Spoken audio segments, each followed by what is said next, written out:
poker players in the world over the past several decades, and also very politically savvy. So I certainly want to get his take on everything that's going on as far as politics wise in this country, because there's a lot.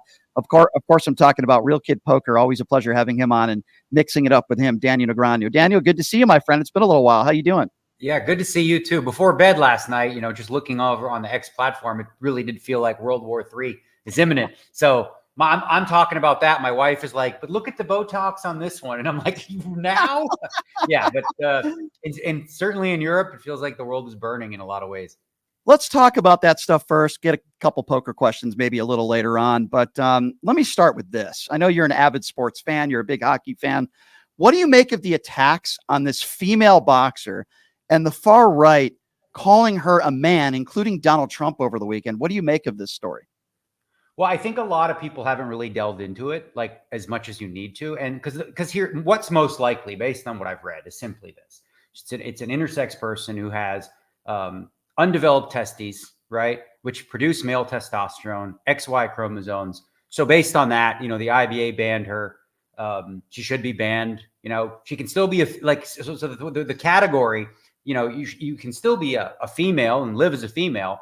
But the question is, should you have the right to fight in a category that's specifically for people that have a disadvantage physiologically, right? So any man, has 20, 25 years of testosterone. We all know that's science. It's an advantage, right?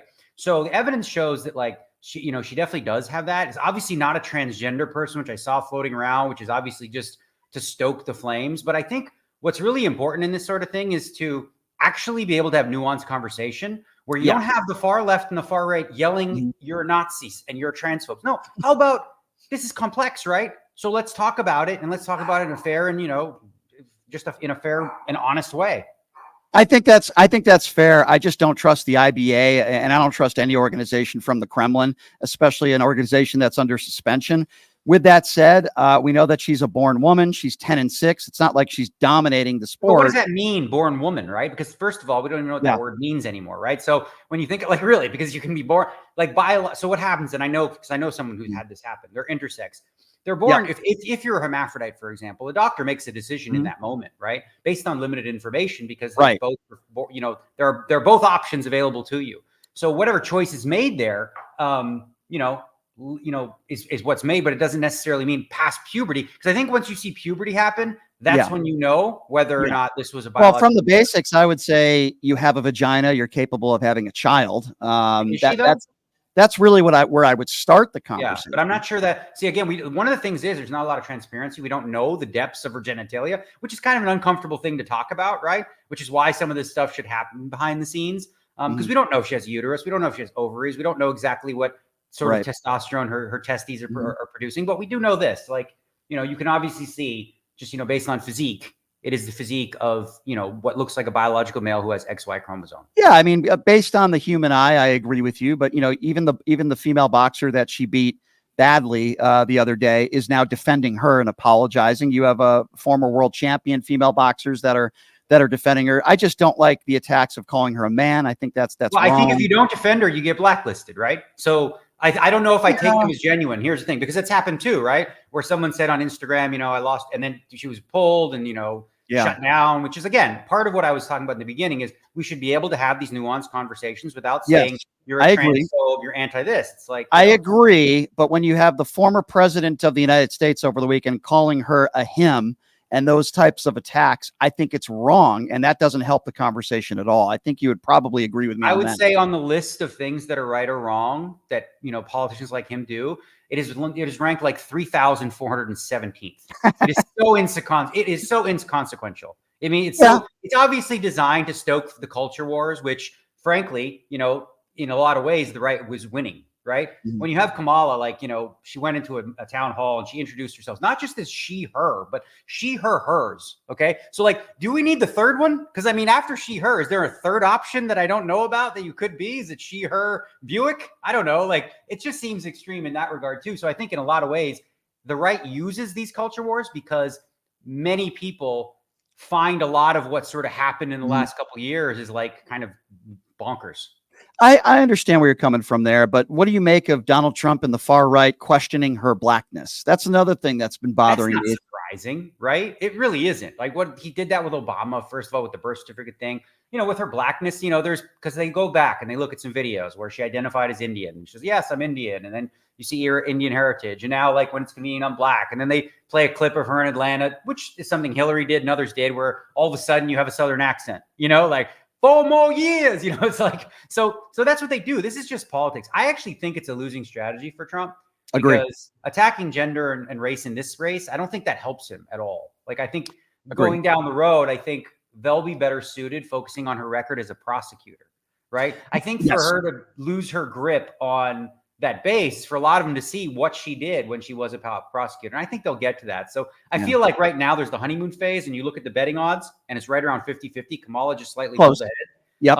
Lot of race to be run at this time. So you are a world-class poker player, but you're world-class at being able to read people if they're lying or not. Obviously, every word out of Donald Trump's mouth seems to be a lie these days. But based on your body language of Donald Trump, do you feel like Trump is afraid to debate Kamala Harris?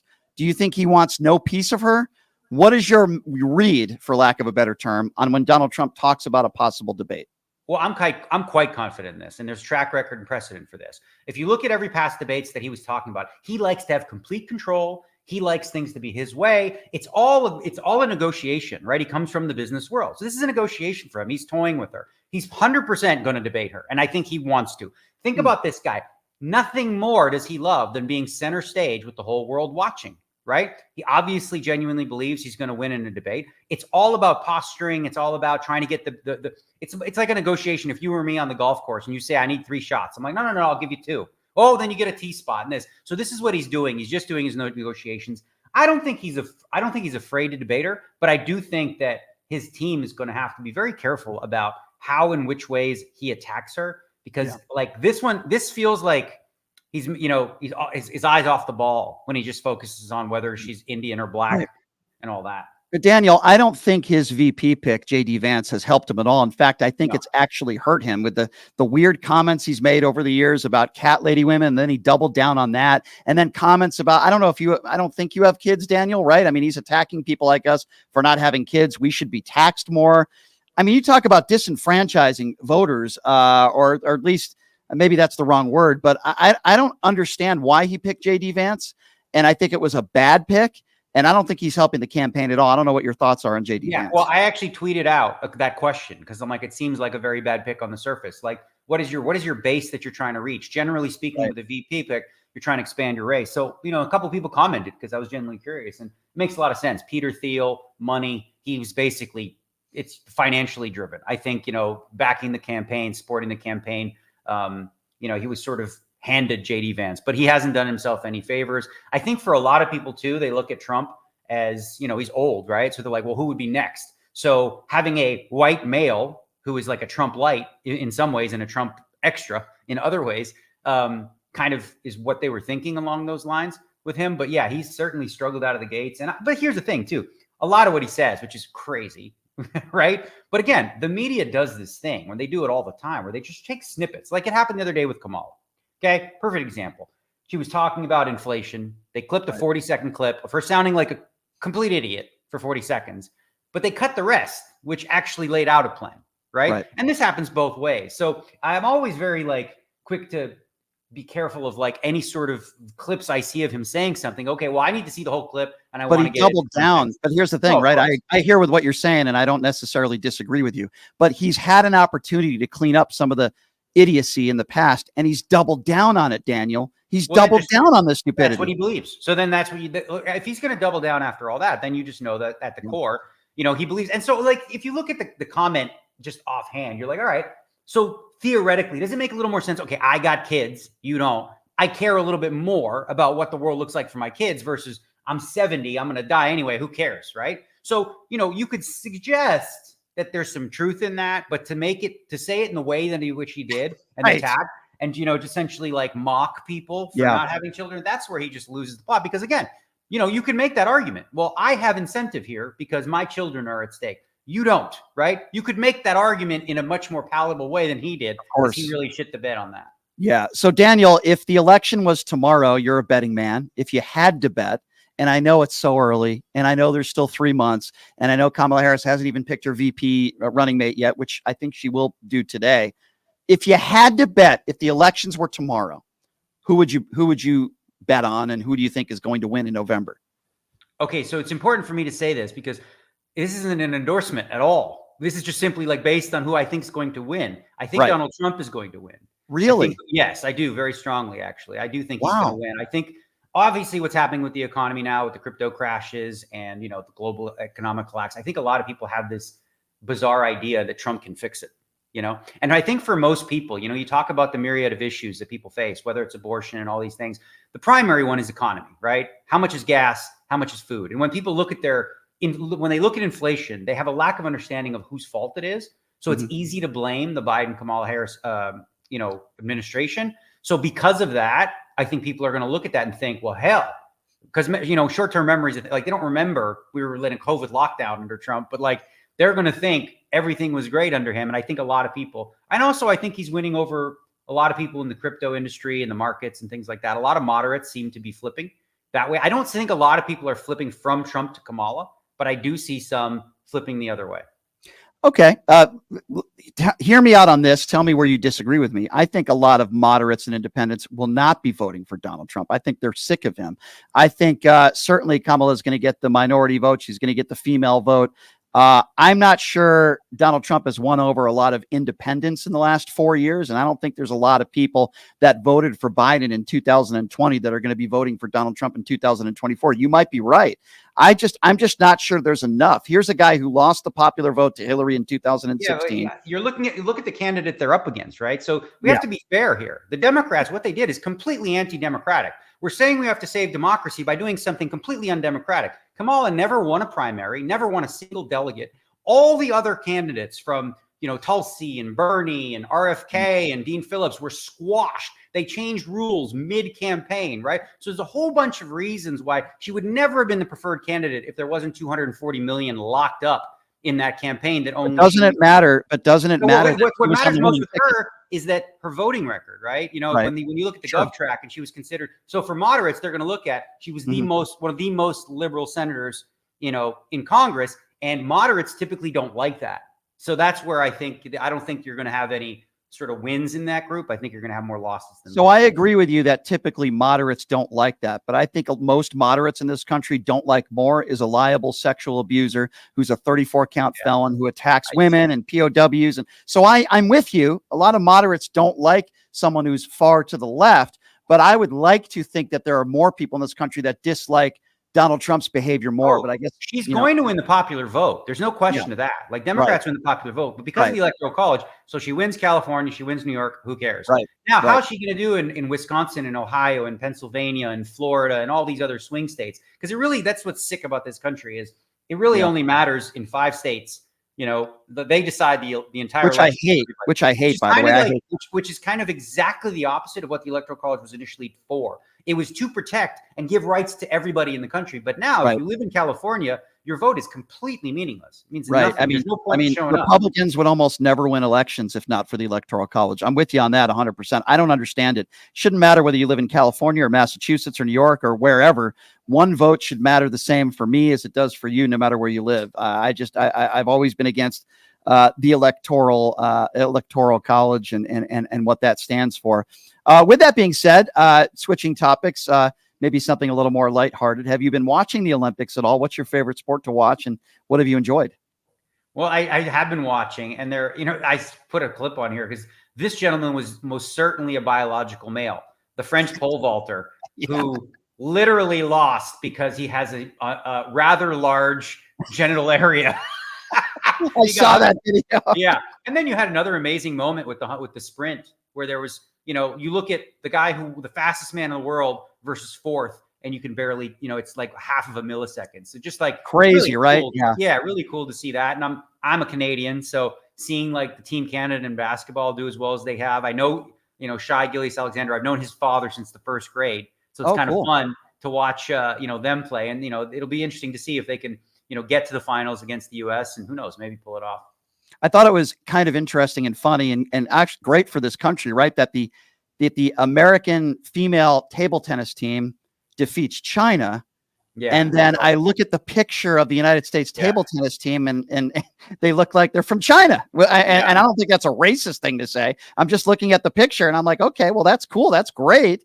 They're Americans, but I thought that was kind of interesting. They're the It team that reminds me beat of a it reminds me of a picture I saw a while ago where like the US team wins the math competition. And it's like right. yeah. Right. All eight. I thought that was kind of funny. All right, let me get to a few poker questions with you. If you're just joining us, he's Real Kid Poker, Daniel Negreanu.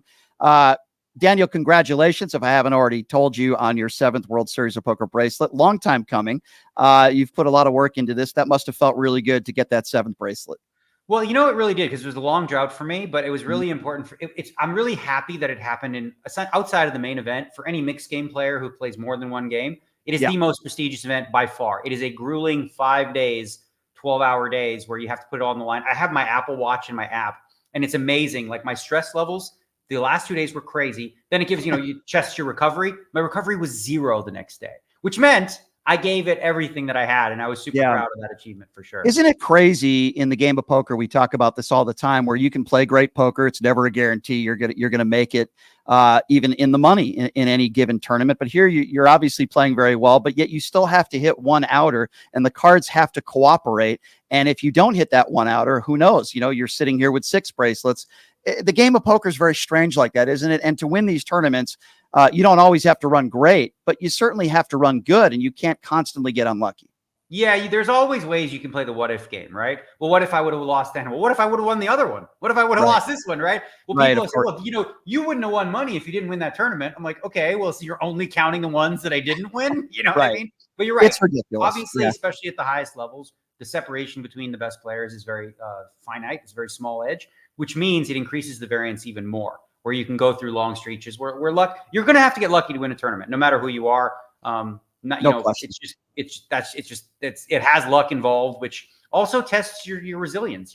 Can you take it? Can you handle it? Or do you crack? Because more often than not, you're going to take these ugly beats and wonder, why me? Why me? But you got to wake up the next day and fight. Well, that's the entity of being a professional, right? Most amateur poker players or amateur athletes, if they get a little unlucky or things don't go their way, it affects their performance. It could be at the poker table, it could be in any given sport. And when you're a professional poker player, you can't allow that to happen. And obviously, you've done a pretty darn good job of that. All right, I got to ask you about this on the record. I know you've talked about it a lot. A decision put forth by Matt Savage, where you're in a poker hand, and you tell me if I'm not describing it correctly, but a player who opened a raise before the flop didn't see that you still had cards. You didn't act yet. He mucks his hand. You're one of the blinds.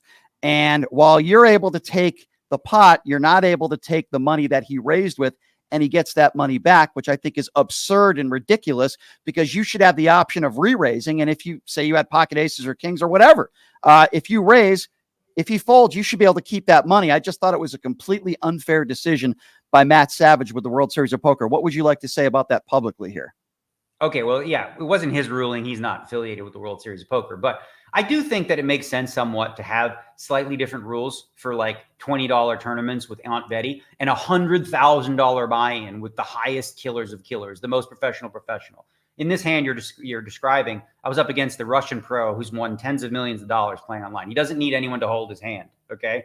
And so ultimately what happens is, in poker, it's your responsibility to know what's going on, right? You throw your hand in the muck and you didn't see that somebody else was in there, that's your fault, right? Who else? Who else could it be? Because I'll tell you what, it's never happened to me. Why? When I play poker, I don't give the dealer my cards until they push me the pot.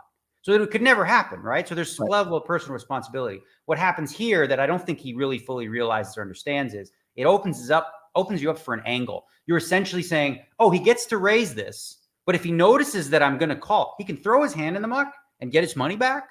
That's an angle, and the old school players would really use that to take advantage of the situation. And I don't see any upside to it. It's like, it's one of those hard lessons. Sure, it would suck because it can happen, right? You don't notice a guy, you throw your hand away, you're like, oh my God, I didn't even see him in the pot. Well, whose fault is that ultimately? That's yours. Why are we holding your hand? Which I guess you could get political with that whole line of thinking, but I'm not going to. But yeah, I obviously disagree with that ruling, especially in a professional term with $100,000 buy-in. Agree. I'm on your side on that one. All right, another controversy, the final table of the main event of the World Series of Poker. Jonathan Tamayo in between hands. He ended up winning the whole thing. He's with his friends in the background there on the rail, and they're looking at these laptops, and they're breaking down hands and stuff. I think this is really weird. What are your thoughts on this? Do you consider that cheating? Should it be allowed in the future? Well, it isn't allowed. It's first of all, it's against Nevada gaming, right? There are specific rules about using any sort of betting aids, for strategy in games. Now, they typically mean casinos, but poker's in a casino, so it should be covered there. Also, the World Series themselves made the announcements on the loudspeaker saying you are not allowed to use solvers or any sort of outside aid. Now, in past years, we've always seen people with a laptop. They're typically watching the stream and giving tips that way. What these guys were doing was they were using computer software and they were using programs. So no, it shouldn't be legal. No, it wasn't. I just think nobody caught it and nobody said anything at the time, but it was already not allowed. Did they cheat per se? I would say this. If they were like cheating, they would hide it, but it was out in the open. They weren't hiding it. So they clearly didn't believe they were cheating. Do I think it's unethical? Absolutely. Is it wrong? Does it black mark on the game? All of the above. The silver lining is we're going to look at the situation now, and in the future, we're going to have those rules dialed in where I think the rule should be you cannot look at this stuff anywhere in the tournament area, whether you're you playing or a spectator, period. If you came in second and he beat you and he was doing this, would you file a lawsuit? Would you demand the bracelet? No. Do you think you should be penalized in any way? How would you handle it? No, I wouldn't have done any of that. But what I would have done, had I known, if I was at the final table, if I was even there, the first thing I would have done was alerted the floor, which is what they should have done. This guy, involved in the thing, they should have went to the floor first and go, hey, guys, we're doing this. Is this okay? Because it's obviously a gray area. You know why they know it's gray? Because they come from the online poker world. And guess what? Playing online, all these tools are illegal to use. You cannot use them. So why would you assume on the poker's biggest stage that you can? And at the very least, you reach out to the floor and just get clear on the rules before you break them and go, but I didn't know. Well, yeah, it's your responsibility to know. Right. I'm with you on that one as well. I got to get your thoughts on Caesars Entertainment selling the rights to the World Series of Poker for, I believe it was $500 million.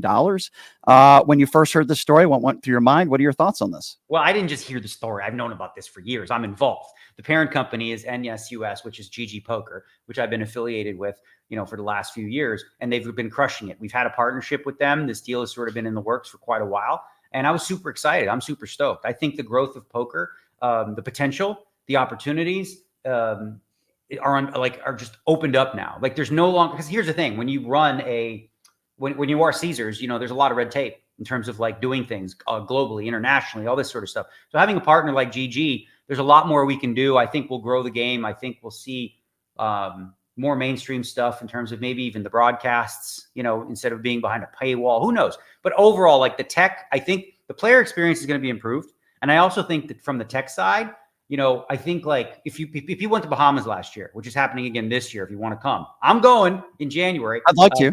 Yeah, in Bahamas, we had this app called the WSOP Plus app. With this app, you have your money in here. You literally go boop, boop, boop, buy into a tournament, get your seat card, go right to your seat. No waiting in lines, none of that stuff. So it's 2024. It's time for a tech upgrade. And so I think GG Poker taking over the World Series of Poker, you're going to see a significant increase in the player experience in that regard. Does this mean that the World Series of Poker in Las Vegas, the venue might change, or is it still going to remain at Paris Bally's? No, well, so if you saw deeper into the deal, it's a 20-year deal at Caesars Properties in Las Vegas. Gotcha. So, in 20 years, I mean, I can't imagine the World Series of Poker ever going anywhere other than Las Vegas. This is the place for it. It's where it began, and of course, where it'll always be. I have to ask you about that late Phil Hellmuth blow up the other day. I don't know if you saw that, where he's got ace queen and his opponent has pocket jacks. And then it's a classic Phil Hellmuth blow up where he takes off his microphone. He throws it at the dealer, which I thought was a little absurd. I don't think he was trying to hit the dealer with it, but he just loses his mind. And this is a guy who he's never going to change. I got to be honest with you. They're funny and they're entertaining. But I mean, what do you make of this? I mean, Phil's not changing. And what did you make of that blow up recently? Yeah, no, that was a big one. It was certainly a big one. And this just goes to show you, so this is a man, right, who's accomplished so much. He's the all-time leader in World Series bracelets. But he's one of the more insecure people I've ever met, right? He really, it's true. Like, he just has to win to prove to everybody that he's great, right? And he needs the approval. So when he loses in front of the public like that, his first instinct is to be irate. I don't think it's about the money. It isn't. It's not about the money. It's just about losing, period, on a public stage where he wants to prove like I always win or something like that. Would you say that Phil Hellmuth is the most insecure person you've ever met in your life? I don't know if he's the most, but he's up there, and he reminds me of somebody who's was a former president not too long ago in a lot of ways. Like they have a lot of similarities in the way that they talk. And again, Phil doesn't have a mean bone in his body. He's a good person. He just can't help himself but brag constantly. And, he has a bad temper like a brat, the poker brat, when he loses. Yeah, understandable. I'm sure Phil would probably agree with you on that one. Daniel, again, congratulations on your 7th World Series of Poker bracelet, my friend. Very well deserved. Appreciate you taking the time to join us. And hey, we're going to be talking hockey soon, right? The hockey season is right around the corner, so certainly looking forward to that, Daniel. And as always, I always appreciate it when you take the time to come on here, my man. Thank you so much, and have a great rest of your day. Okay. All right, you got it. Appreciate it. That's Real Kid Poker, always one of my favorite guests, Daniel Negreanu, joining us on the show because I talk about anything with him: hockey, politics, poker. Oh yeah, he's been one of the best poker players in the world for like